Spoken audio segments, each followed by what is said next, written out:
Assalamualaikum warahmatullahi wabarakatuh. Salam guru penggerak. Pada kesempatan kali ini saya Sri Anan Maulani, calon guru penggerak angkatan 8 dari Kabupaten Pasir, unit kerja di SD Muhammadiyah Tanah Grogot. Pada kesempatan hari ini saya akan memaparkan kesimpulan dan refleksi pemikiran Ki Hajar Dewantara. Pada tugas koneksi antar materi modul 1, saya akan merefleksi diri saya melalui 3 pertanyaan berikut. Yang pertama, apa yang saya percaya tentang murid dan pembelajaran di kelas sebelum saya mempelajari modul 1.1? Yang kedua, apakah yang berubah dari pemikiran atau perilaku saya setelah mempelajari modul ini? Yang ketiga, apa yang dapat segera saya terapkan lebih baik agar kelas saya mencerminkan pemikiran Ki Hajar Dewantara? Saya percaya tentang murid dan pembelajaran di kelas sebelum saya mempelajari modul 1.1 bahwa guru mendominasi pembelajaran atau teacher center. Dalam pembelajaran saya terlalu banyak berceramah dan siswa hanya duduk diam mendengarkan. Yang kedua, pembelajaran terfokus pada ketercapaian materi dan KKM atau lebih mengutamakan aspek kognitif anak, padahal saya sering lupa bahwa pendidikan bukan hanya soal mentransfer ilmu, tapi sejatinya ada aspek lain yang harus diperhatikan dalam belajar. Yang ketiga yaitu guru kurang memahami karakteristik anak. Yang keempat, siswa pasif dan motivasi belajar sangat sekali rendah. Yang kelima yaitu suasana kelas yang tertib, tenang, dan anak-anak hanya memahami materi adalah fokus dan terlalu fokus kepada guru.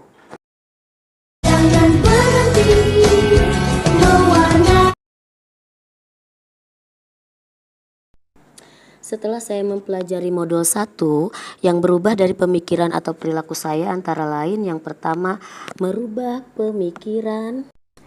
Guru bukan merupakan satu-satunya sumber belajar. Yang kedua yaitu pembelajaran berpusat pada anak atau student center. Dan yang ketiga, menghargai setiap karakteristik belajar anak. Selanjutnya, merubah perilaku. Jadi saya bisa merubah perilaku saya. Yang pertama yaitu mengemas pembelajaran secara menarik agar motivasi belajar siswa meningkat. Yang kedua, memberikan kebebasan pada anak untuk menyelesaikan setiap tugas sesuai dengan minat, bakat, dan kreativitasnya masing-masing. Yang ketiga yaitu cermat melihat bakat anak. Agar kelas saya mencerminkan pemikiran Ki Hajar Dewantara, penerapan yang akan segera saya lakukan di kelas antara lain, yang pertama penerapan berbasis kearifan lokal dengan budaya setempat. Hal ini penting untuk kita terapkan pada anak-anak saat ini mengingat perkembangan iptek banyak sekali anak-anak yang hilang nilai-nilai kebudayaannya. Di sini saya sebagai seorang guru berusaha memberikan penerapan materi terhadap kehidupan sehari-hari anak sesuai dengan kearifan lokal budaya setempat. Yang ketiga adalah penerapan konsep merdeka belajar dan mengintegritaskan setiap pembelajaran dengan pencapaian profil pelajar Pancasila.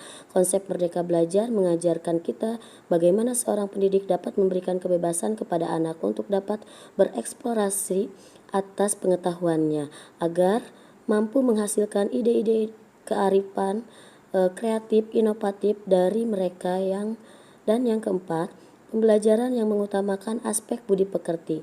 Pembiasaan-pembiasaan baik akan selalu saya teladankan kepada siswa tentang bagaimana mereka bersikap agar menjadi pribadi yang lebih baik. Yang kelima yaitu penerapan sistem penuntun. Yang keenam, pembelajaran yang sesuai dengan kodrat alam dan zamannya.